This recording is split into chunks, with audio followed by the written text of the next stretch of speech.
I am Quo, and we greet this circle in the love and in the light of the one infinite Creator. We are honored and grateful to be invited to join you again in this configuration of your circle of seeking. We have been with these instruments in your what you would consider more public or general circles where we have been able to practice with them this art of channeling. But we are excited again to join in this configuration, for we understand that here in this environment, with this particular intention with which you set within this circle, there is a different type of exploration happening. We have been honored to witness this exploration unfold with what you have experienced as new contacts within the Confederation of planets in service to the one infinite Creator. Our friends of Tovo, Halos, and Beyond are excited to witness us come through these instruments as you have charted new pathways, expanded your capacities as instruments, and set a new type of environment with them. And so they witness us as Quo joining with this new environment that they helped to build, and we are grateful to both them and to you for the opportunity to experience these new pathways, though they are subtle. Before we open up to receive your queries, we would, as always, make our perennial request, and that is that any piece of information or inspiration or any word that is spoken through these instruments by us be evaluated by each seeker who encounters them. That these words do not take place in your life as the final authority, but rather become another perspective for you to integrate and to consider against the truth that exists within your heart and within your mind. This truth that you have discovered within the self reigns supreme on your journey of seeking, and our words seek to augment it, rather than supplant it. If you would allow them to take this place, we may speak more freely and offer our own perspective with less caution for how they may infringe upon your path. We appreciate those present and those who read our words in doing this favor, and at this time, we would ask if there is a query with which we may begin. We are Quo. Yes, thank you, Quo. It's good to be with you. I think these might be the last of my world-focused questions for a bit. I find myself of two minds at times. My spiritual heart senses the movement toward the fourth density of love and understanding, and I see so much evidence of the global awakening increasing, as it has been for decades. But my more news-oriented, rational mind reads the headlines and sees a planet in peril, whether through ecological degradation, proliferation of nuclear weapons, or return to a political philosophy of might makes right, the increasing gap in wealth inequality, and so on. Given the metaphysical situation of a planet that has entered a fourth density time-space vibration and crossed the threshold toward the birth of a positively oriented fourth density experience, are there guardrails in place to protect against the potential for self-inflicted planetary annihilation? I am Quo, and aware of the query, my brother. And we appreciate the heart from which this query comes, for we understand and relate to the desire to see your planet graduate harmoniously into the fourth density of love and understanding. And we, too, are what you might call concerned with the increased energies of regression that are being manifest upon your planet as those fourth density energies become ever more present and push with ever more pressure upon the individual and collective psyches of your planet and population. We empathize with the dual nature of the query as you have presented it, that which recognizes the truth contained within the light of fourth density that is now present within your planet and upon your planet. We understand that your heart senses this energy and influences your perception and allows you to witness what you have described as a certain spiritual awakening upon your planet.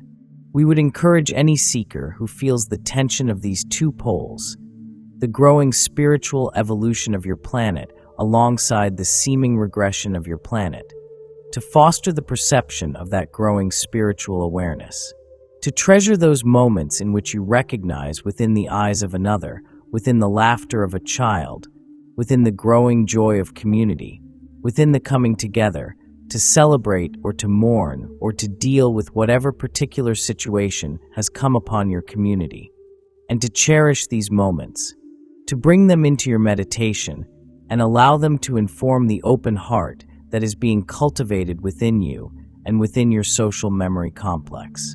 We make this suggestion because in our perception, particularly upon your planet, there is the tendency to allow the perceptions of the seemingly negative, of the difficult, of the suffering and the violence to overwhelm the senses. It can be difficult within the veil of third density to hold on to the heart of love. As the overpowering chaos and difficulty become more and more present within your awareness, thanks due to the various technologies and lines of communication that you experience, this fostering of this perception is one way in which we may encourage you to yourself form guardrails, as you put it, to intentionally water those seeds within yourself and within others, both by outer encouragement and by inner encouragement and focus. You help to develop what could be seen as guardrails. Each seeker who performs this task, who allows themselves to honor the compassion and love of fourth density that may be present within this chaos, helps to shore up these guardrails and to allow your planet to express a very difficult and turbulent transition without, you may say, going off the rails. To the question of whether these rails are innate within the process of this transition to the fourth density, we would say that this is not necessarily a built-in aspect. There may be situations and potentials upon your planet and upon other planets in which the chaos and the difficulty imposed upon the planetary population by the very powerful fourth density energies attempting to manifest can meet such resistance and create such confusion that indeed there may be some great harm done to the planetary body itself. There may be some great catalyst that unfolds, that induces much suffering upon your planet. There could be a lessening of the planetary population due to these things. We speak these words understanding that they may cause alarm, but this is not the intent. For we emphasize the power contained within the individual and within the collective to recognize the truth of fourth density and to allow that truth to be manifest within the chaos and protect against this harm. However, the seeming chaos is indeed a built-in function, you may say. It is a natural result of a planetary population arrested by the distortions so powerfully woven within your societal complex that discourage the inner seeking of each individual and that provide the distraction, allowing individuals to avoid witnessing and experiencing the suffering and the difficulty upon your planet. And these fourth density energies push ever harder against that avoidance and against the discouragement of seeking the self. As individuals experience the power of this energy, it becomes manifest in greater and greater means of avoidance. And this avoidance then can become so powerful that it turns outward and becomes violent and projects itself upon others, whether that be the neighbor or the other of your countries, of your communities. The regression could be to the orange ray of individual personality and protection, desiring only to care for the self, to love only those things that may benefit the self. Or it may be to the yellow ray of caring greatly for the social bonds formed within your communities, large and small. We encourage you to pay attention to the energies of these regressions and to discover them within yourself as you witness them outside of yourself. And we encourage you to pay attention to the feelings that arise when witnessing them, whether it is fear or anger, or even a general anxiety of the results that might come from the increasing manifestation of these regressive attitudes. Bring all of this into your heart and allow it to sit within that space that has been cultivated by the love and acceptance of the fourth density.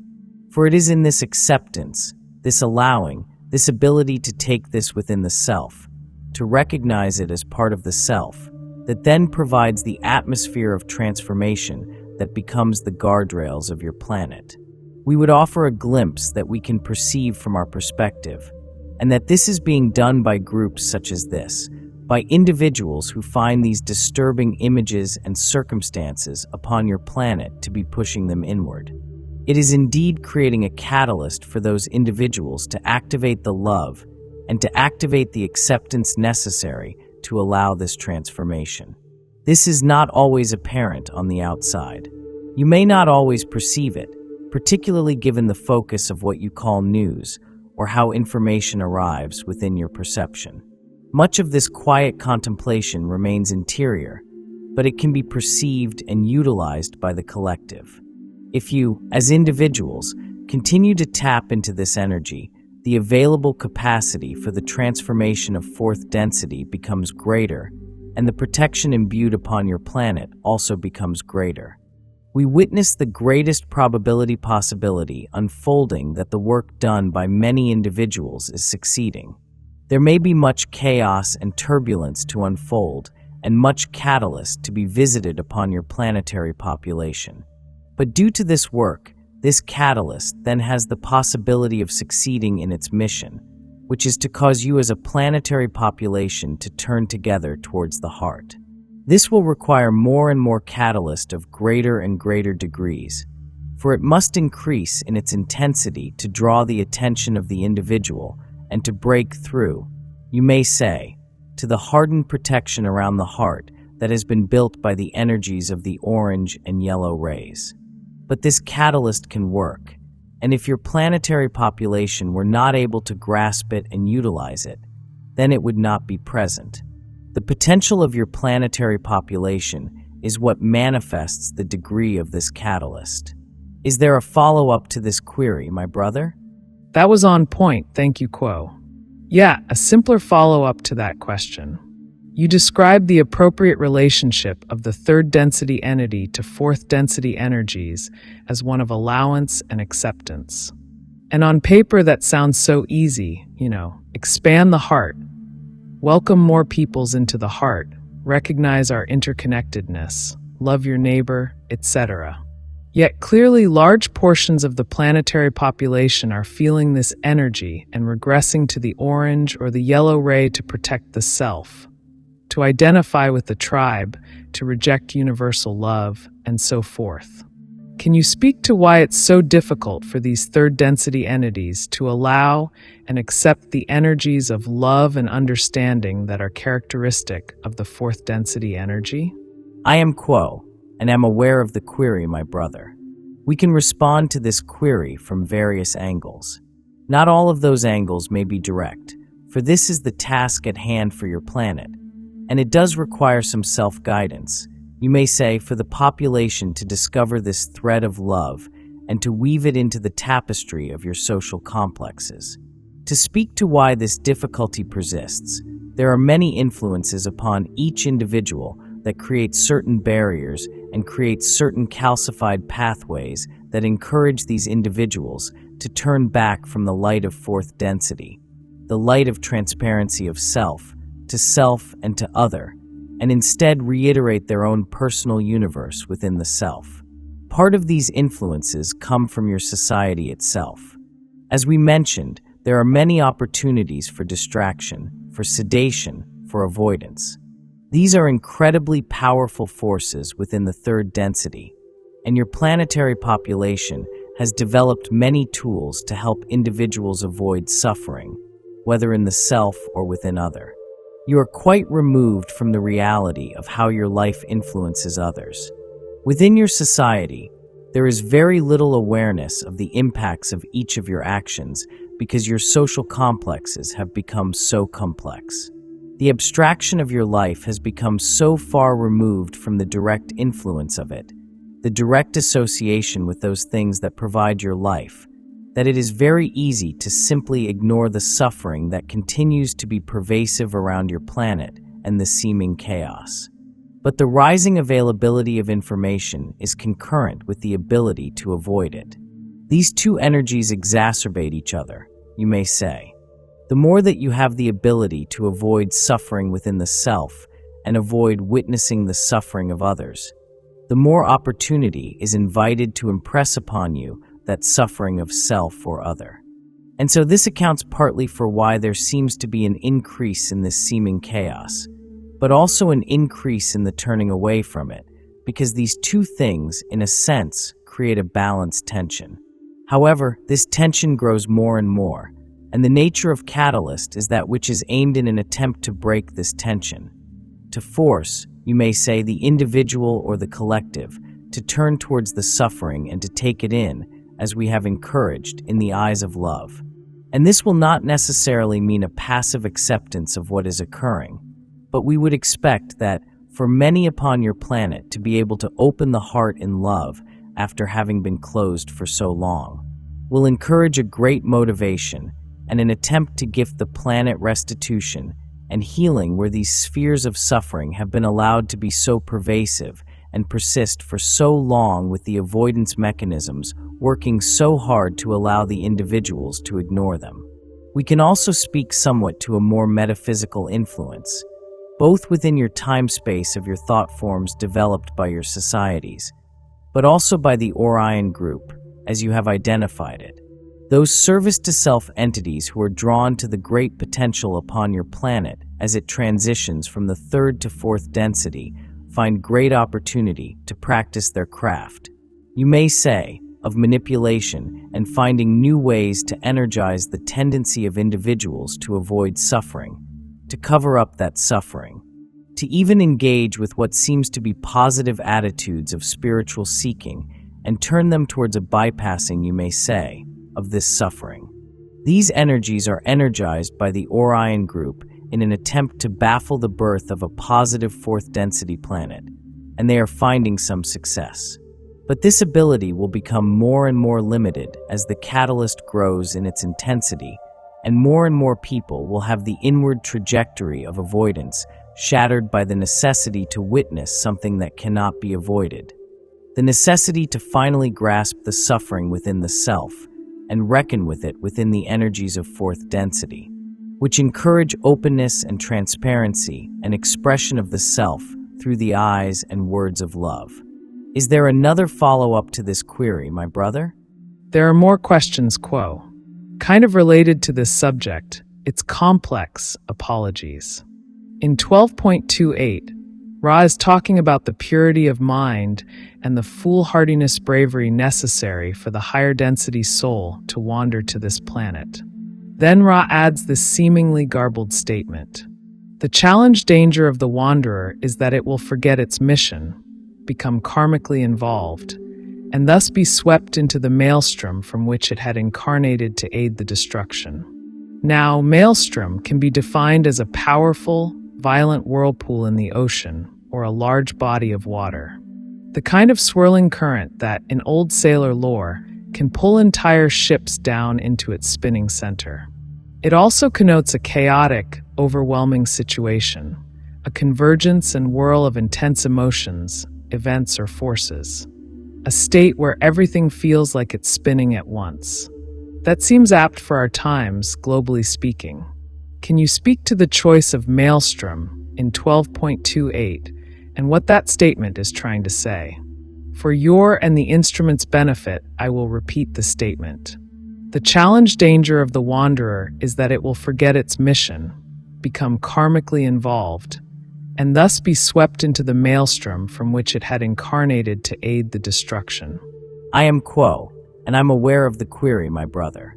We may speak and elaborate more upon this particular passage, with the caveat that we are working with an instrument that has experienced much contemplation and engaged in much discourse around this, as you have worded it, garbled quotation. Indeed, we would find that the words used in this passage are confusing and inadequate, and we may not speak necessarily to their original intention, but rather can reflect upon them as you have presented them with a focus upon the notion of a wanderer incarnating and being swept away, you may say, into a maelstrom. This is the aspect of the quote that we feel is most important. That the wanderer, that soul from a higher density who has already experienced third density, may look upon the incarnational plan to travel back and wander into third density with some strong desire to serve.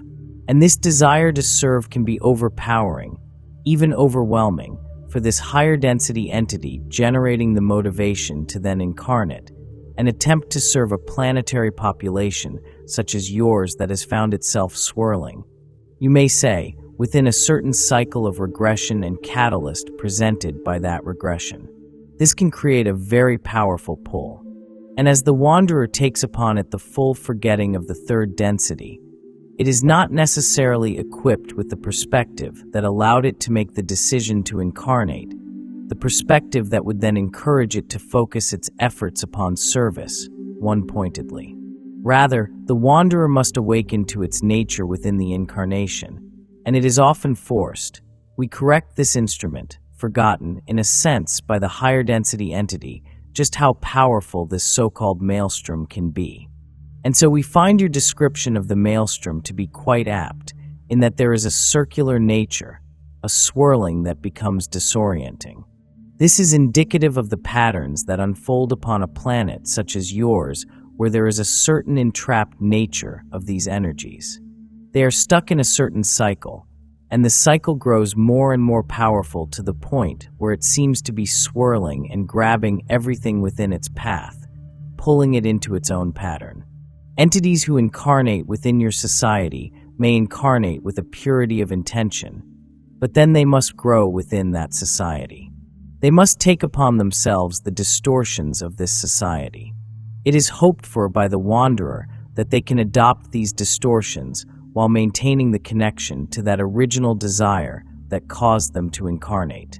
But if these patterns become so powerful, they may override this desire, you may say, or at least cover it up from the perception of the entity, and they too will then get trapped within these patterns and these cycles.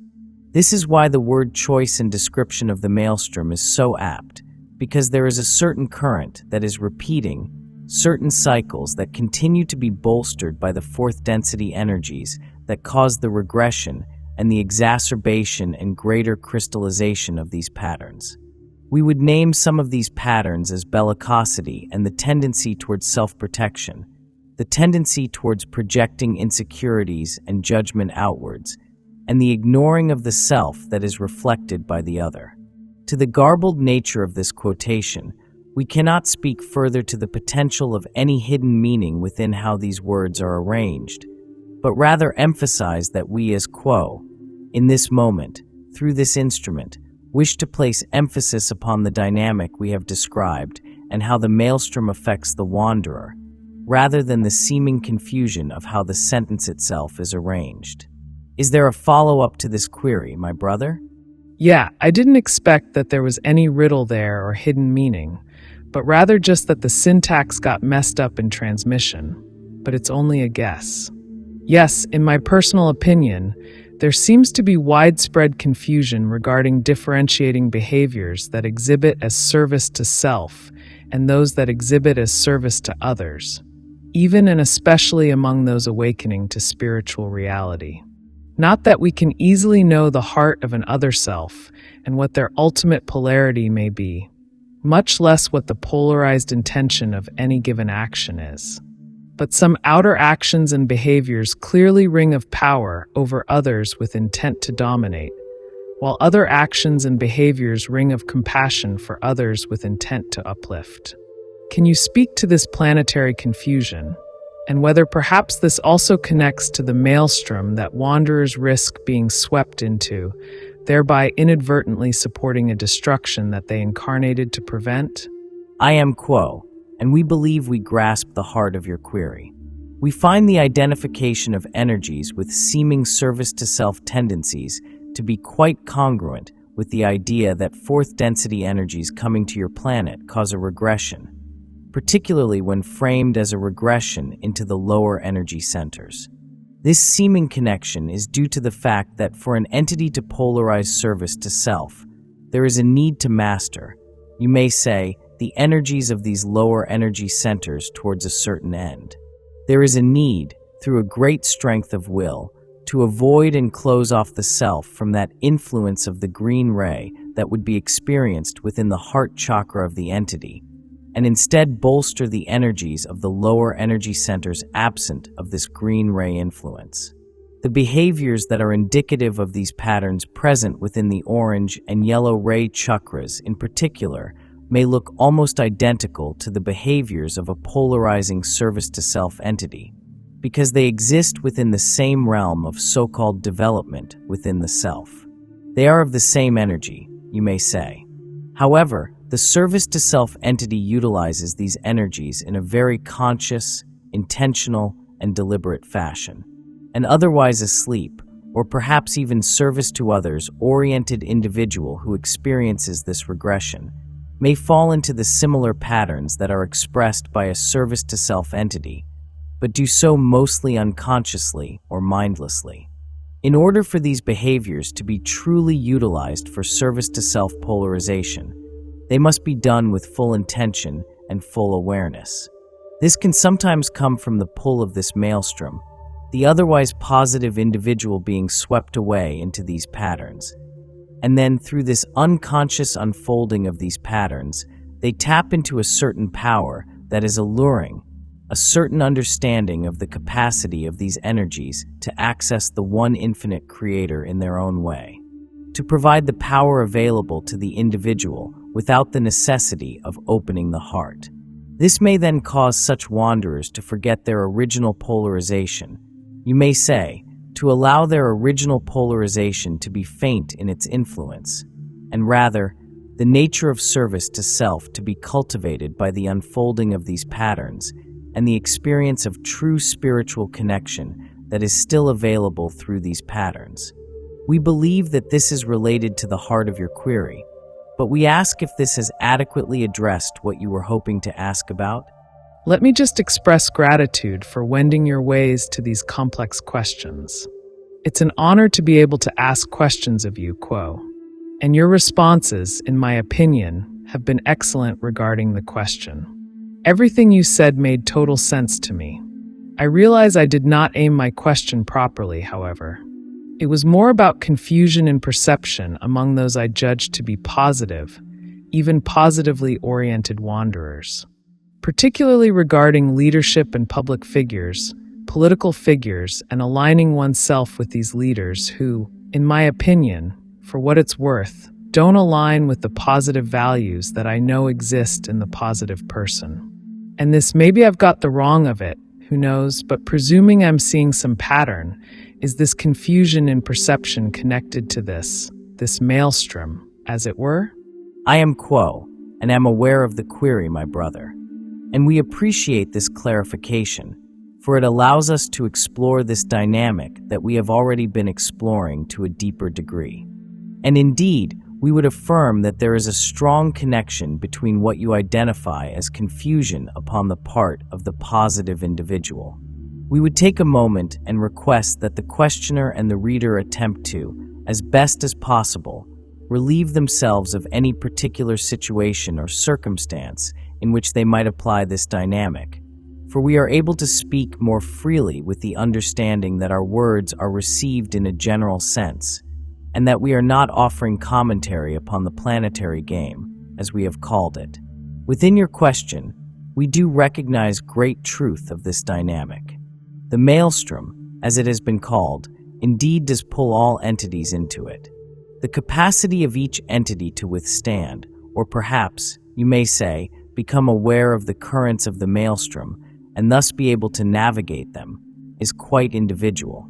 For the positive individual who may maintain that desire to serve others, who does not lose sight of the guiding star, you may say of compassion and love, still may be trapped within patterns that are exacerbated by this maelstrom. They may be pulled in by the patterns indicative of the more negative expression of orange and yellow ray thinking, particularly that of bellicosity, of attitudes that encourage separation and fear, and an othering of your other selves, you may say, the desire to see them as less than. These attitudes are not necessarily free from the positive entity. The service to others entity may have such attitudes unconsciously. When they are swept away into this maelstrom, though they may maintain a desire to serve others, their desire is projected outwards.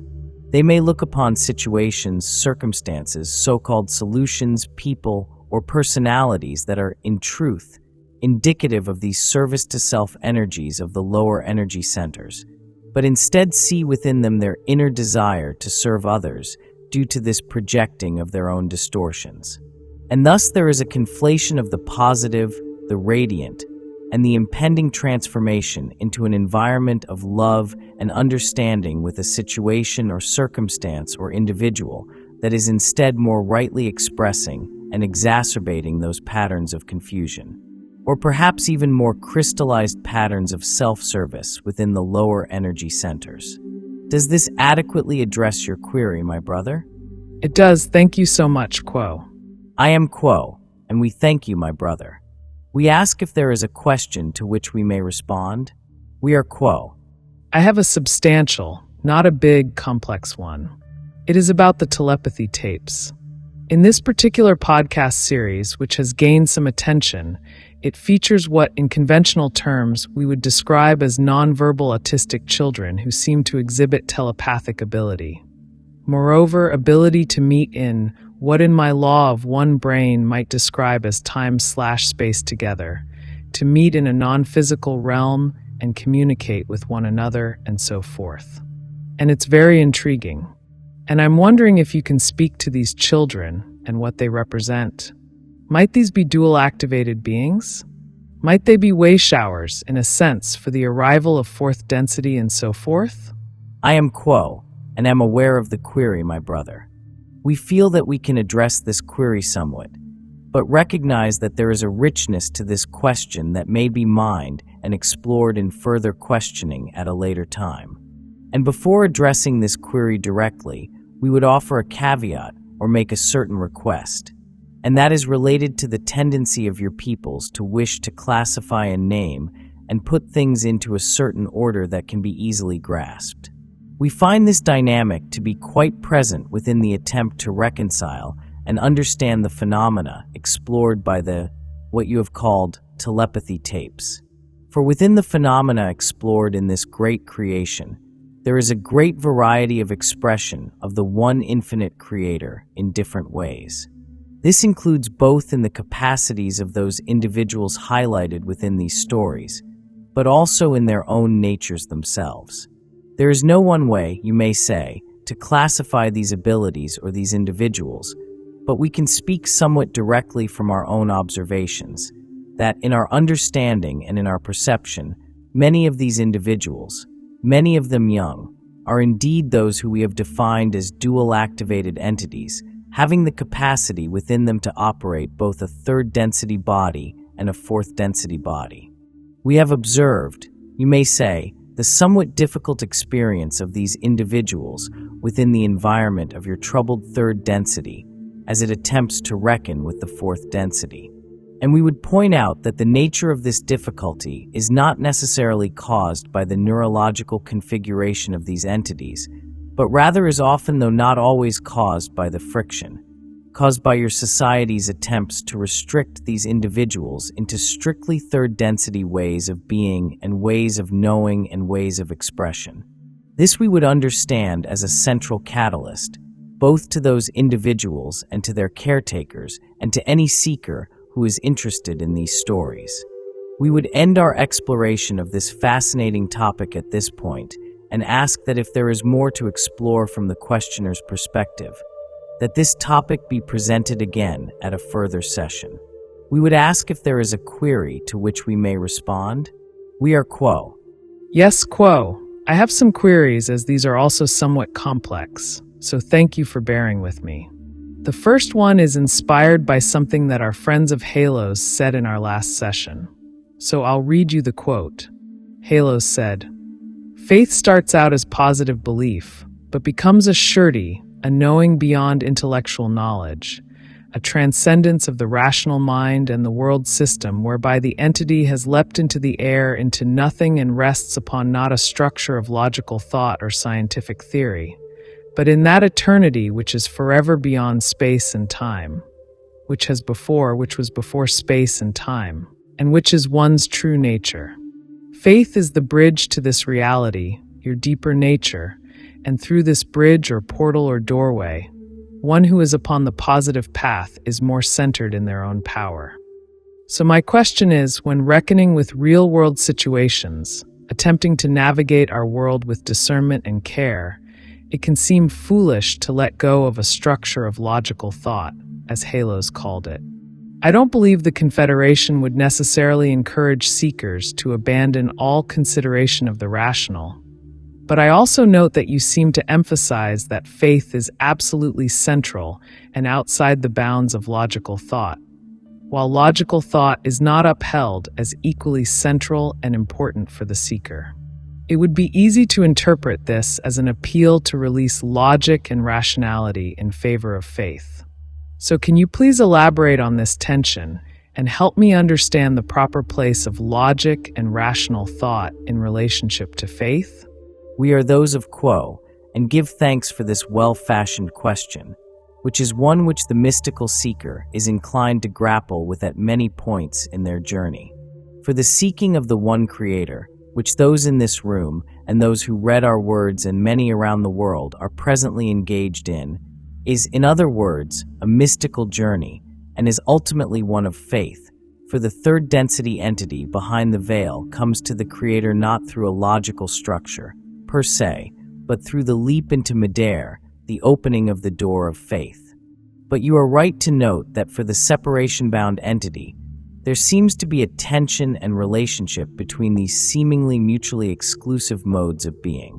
We might begin to attempt to, in principle, speak to the path of reconciling these two seeming categories of thought, that being faith and the rational mind, by first speaking to the function and the domain of the rational mind.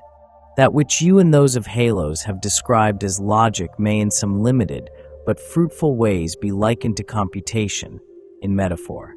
This portion of the third density wiring, that being the brain as a correlate of the mind itself, is a function of problem-solving, shall we say, a means by which the entity may analyze the information available to it and solve the problem or a set of problems that may be in front of it, to find ways to get one's needs met.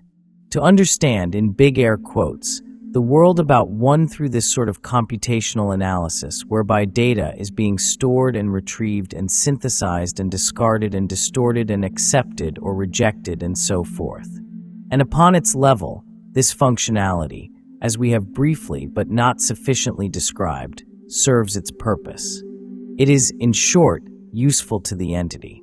However, it is clothed by and made of a realm of separation, a realm of illusion, a conceptual idea about reality that is not reality, that is removed from reality. This creates a game or a stage play within which entities have the pleasure of pretending that they are separate, and from this fictional premise of separation, determining how they shall relate to one another. This great circumstance producing, as you know, the opportunity to polarize one's consciousness. This logical mind, however, of itself, unrelieved by faith, remains bound within a world of separation. It creates the separation by parsing out a unified and indivisible reality into seeming disconnected or relatively connected parts, with more or less independent existence, and thus builds a whole paradigm, and indeed a whole world and universe on a premise that has no actual ground in reality. The logical mind ascribes to the passing and temporary images that it sees as having substance and solidity, and thus strives forever, however futile the exercise may be, to find lasting satisfaction, meaning, freedom from pain, and happiness while being identified with the illusion. This logic-bound mind is often caught, according even to the best of its own thinking, in patterns of grasping at that which is not real, and expressing aversion towards that which is not real, the inevitable result of which is the hallmark of the third density experience, that being suffering. On and on, this game can be played, and the logic applied to analysis of a situation in ways that seem to bear fruit and produce for one results. And indeed, this is the case.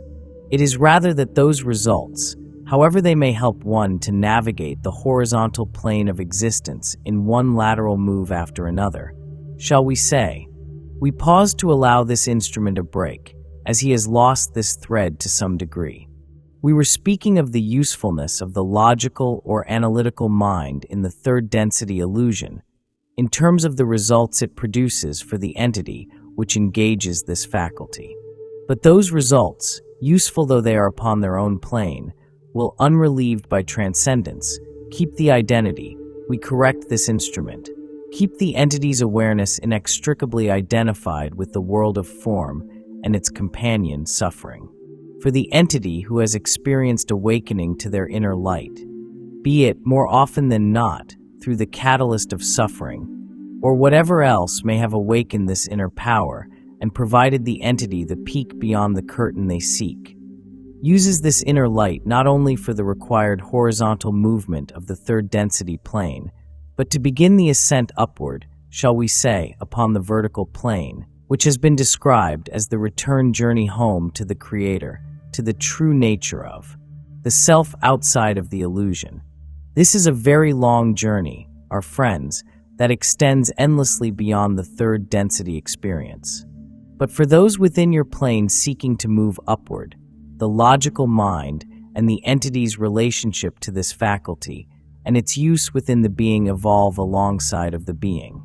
In simple terms, we may say that the entity accelerating their spiritual journey gradually and increasingly relies less upon the logical mind as its sole tool for understanding its environment.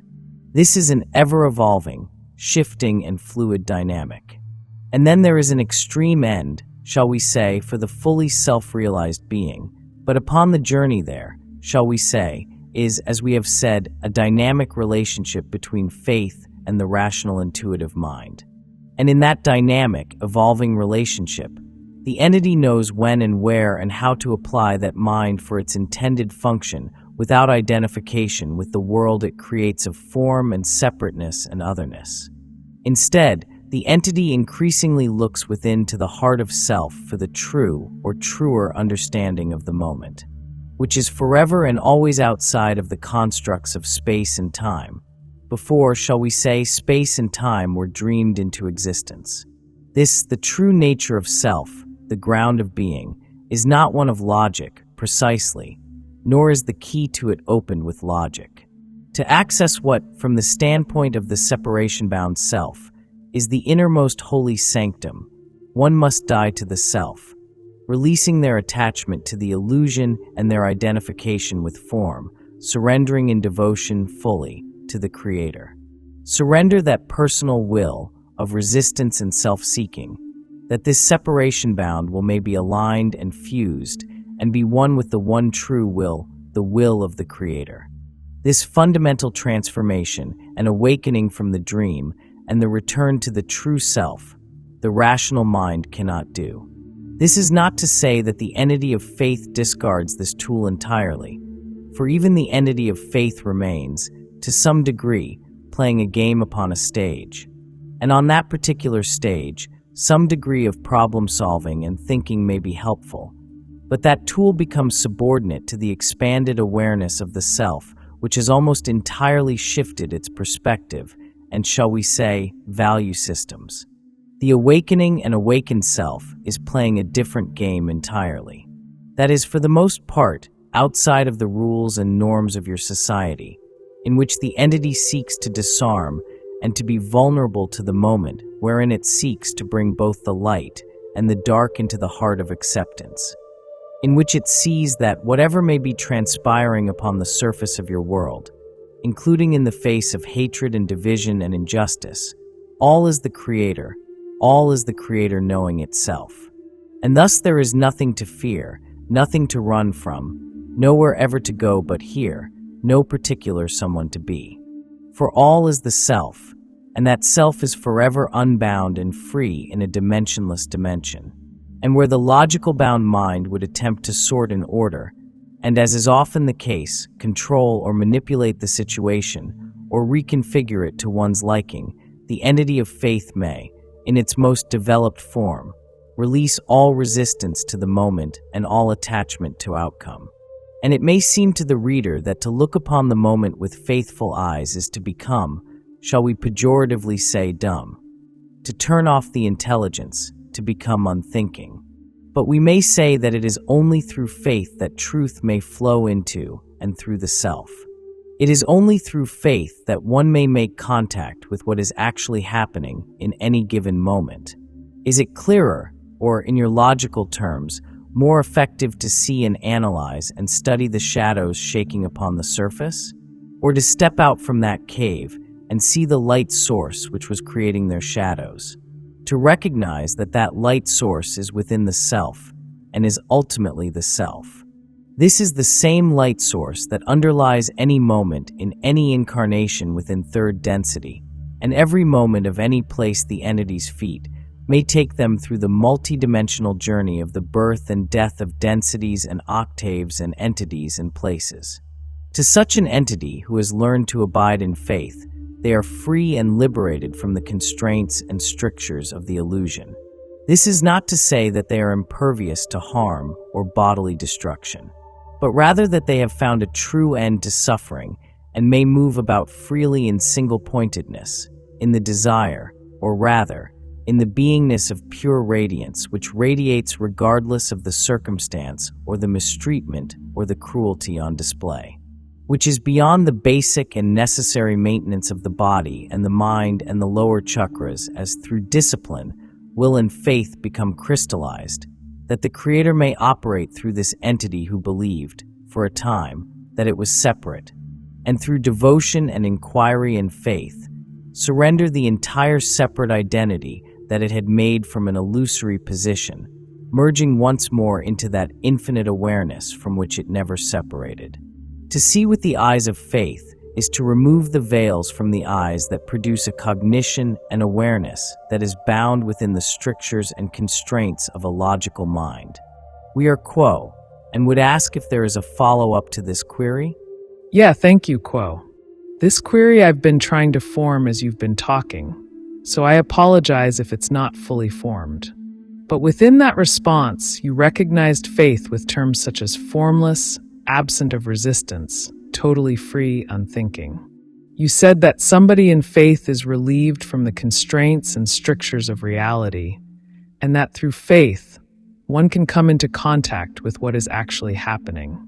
And as you were talking, I have a question in my mind that I've had for a long time, and that is that those of Ra identified a congruency between faith and intelligent infinity. And that's always kind of baffled me, to claim that those terms are kind of referring to the same thing. Ra says that one is a spiritual term, the other more acceptable, perhaps, to the conceptual framework distortions of those who seek with measure and pen. So I'm wondering if the reason that faith and intelligent infinity are, according to Ra, referring to the same concept, is related to the definition of intelligent infinity as the potential aspect of unity that has no form, has no bounds, has no manifestation, but is pure, formless, intelligent infinity, pure potential. That rings to me as similar in terms as you just described faith, without bounds. So, I think my question is simply, is this the right direction of why these two terms are the same? And can you elaborate any more on the relationship between the terms faith and intelligent infinity? We are those of Quo, and give thanks for this question. And we pause again as this instrument is somewhat uncharacteristically struggling on this day.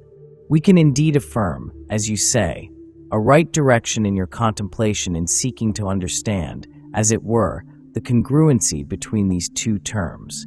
As you know, our brother, there are no words or concepts or physics for the infinite, but there are multiple inroads for the thinking mind to, shall we say, reach and seek and contemplate. And this, we find, is one such helpful inquiry, for often your peoples have associated this word faith as belief without evidence, as the doctrine and the dogma which an ecclesiastical class expects the laity to accept uncritically. And faith then becomes a creed, and that, in your own lexicon, is indeed one variation in the meaning of that term. But faith, as we intend it, is not a belief in a set of ideas. Faith is not even necessarily belief of, or in, that known to you as the law of one text.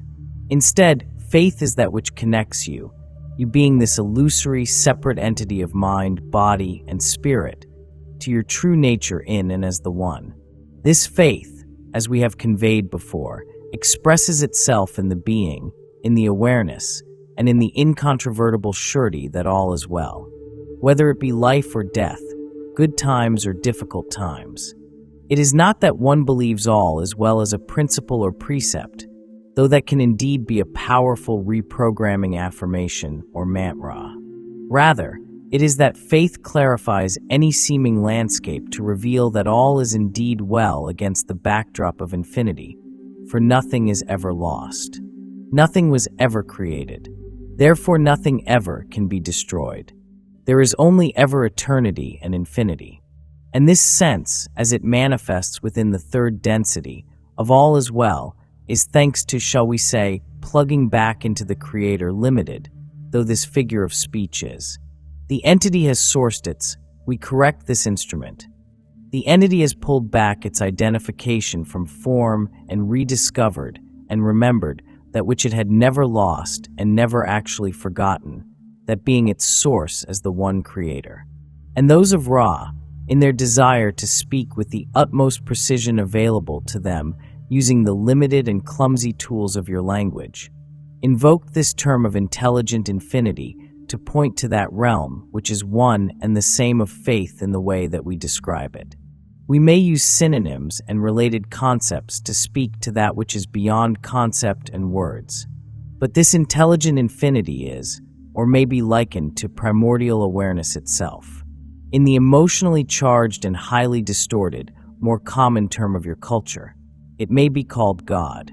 This awareness is aware, and it is infused with, to resort to your terms, sentience, you may say, though we find these terms wholly inadequate to the task, which is part of the challenge of attempting to talk about that which is ultimately ineffable.